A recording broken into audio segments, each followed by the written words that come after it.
XRP has seen another pump and a dump in the market, but this was kind of expected. I'm going to be going through our technical analysis today on XRP, where we have been seeing the price action, where we thought the price action was heading, and what to expect next on the 1 hour and 1 day timeframes. As I get into today's video, smash that like button if you're new, subscribe, and let's jump right down into the charts. So we're going to kick things off on the 1 hour time frame, and where we were expecting this move to the upside between the range of 58.38 and 59.33. Now, we were not expecting a straight move up there. We were actually looking to retest this lower range area before we got into this run to the upside. However, that was not the case. We saw the wider crypto market see a little bit of a surge to the upside, including Bitcoin and including many of the altcoins.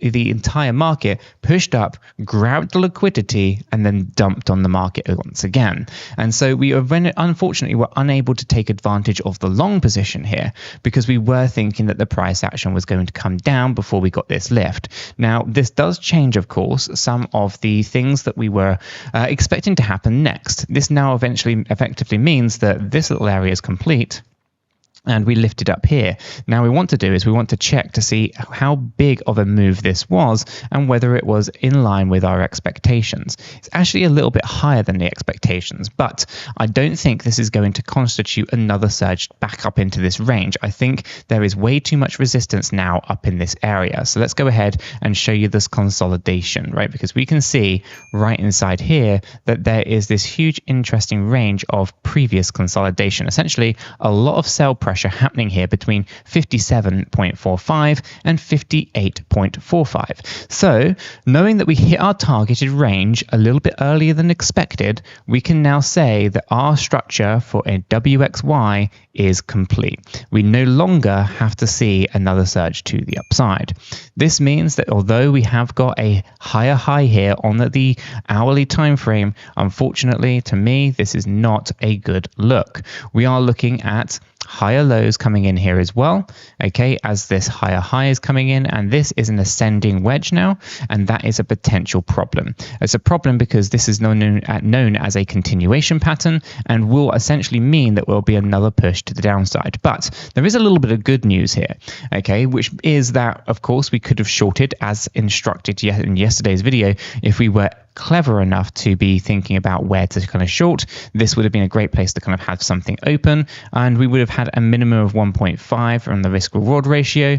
Lots of areas of interest around previous support areas, so I probably would have targeted right around here at 56.93, 1.52 risk reward ratio with a stop loss higher than the previous swing high at 59.35, and entry right there on that low side coming in at 58.39. This trade would have completed, and it would have been a beautiful way to make some decent gains on this volatility.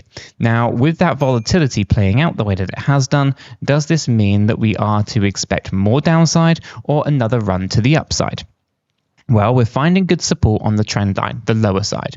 And as such, we should be expecting, unfortunately, a bit of a push to the upside in the coming days. Now, it's possible that we actually have one more pull to the downside before we move, but ultimately, I think we're going to be trying to retest this previous area of resistance. So I'm going to be looking at 57 flat to 57.95. That's going to be a very interesting range, I think, for XRP's price action in the next couple of days. So we hit target, we dumped down, great profit could have been made if we were putting a short in here ahead of time. Could have taken some great profit using something like 𝗕𝗘𝗪𝗓𝗓. If you're not familiar with those exchanges, check the links in the description. There's some fantastic bonuses and discounts available for new users signing up with those links in the descriptions. Check them out.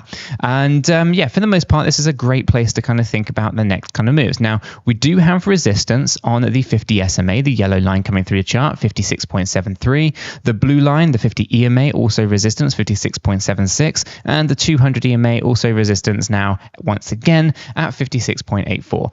Unless we can get through these, the expectation is rejection here. So if we take a look at our stochastics, we still have some upward momentum, but there's no guarantee that that's going to play out.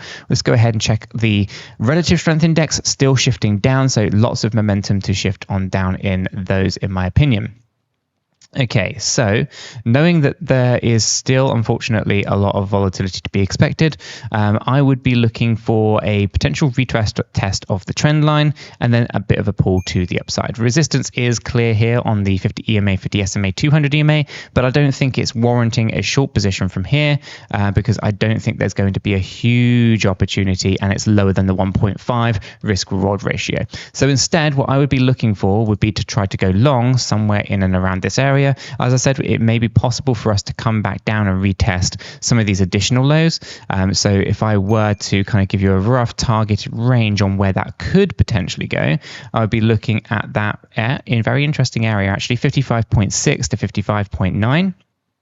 Right in here. It's interesting because this is another previous area of consolidation.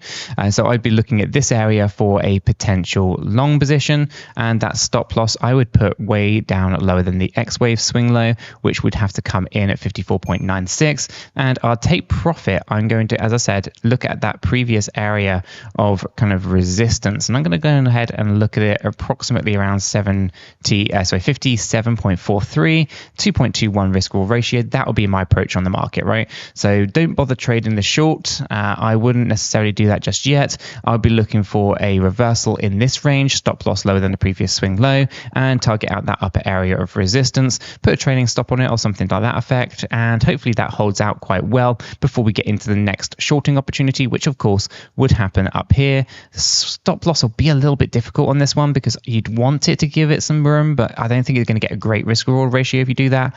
But we will be looking for bigger moves to the downside though, so it's one of those. I'd probably wait to see how that one plays out, but the long position I think is one to kind of keep an eye on.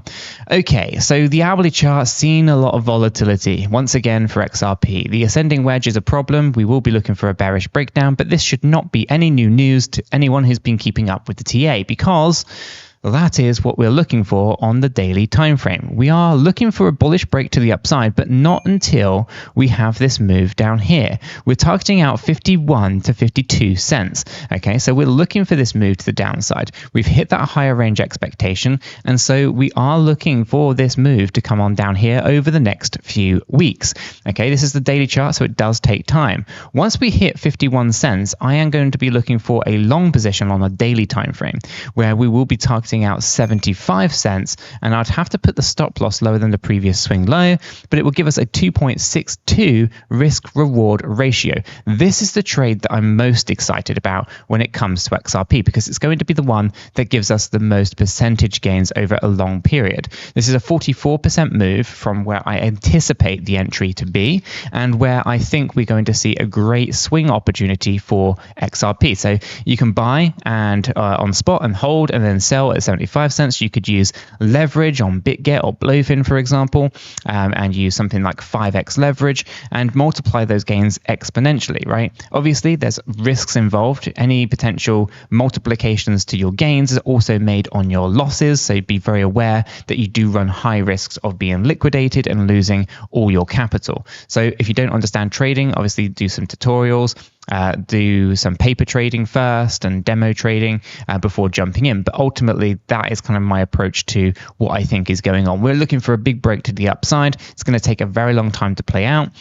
So I am expecting more volatility on the smaller time frames. We're looking for this move towards 51 cents over the next several weeks. But on the hourly chart, the 4-hourly chart, there's huge opportunity to continue to kind of take advantage of all of the various volatility, the pumps, the dumps, and basically make money just like the market makers, just like the exchanges, and just like the whales. If you understand how liquidity hunting works, it's also a fantastic way to be able to target order blocks and find out where the buyers and sellers are so that you can take advantage of those swings in the market. But guys, you can let me know what your thoughts are on all of this in the comments down below. What are your thoughts on the volatility of XRP? And if you found today's video useful, smash that like button, subscribe. Don't forget to hit that notification bell to stay informed with everything that we do here at Cheeky Crypto. Check out my second channel for the technical analysis on Cardano, and I'll catch you all in the next one.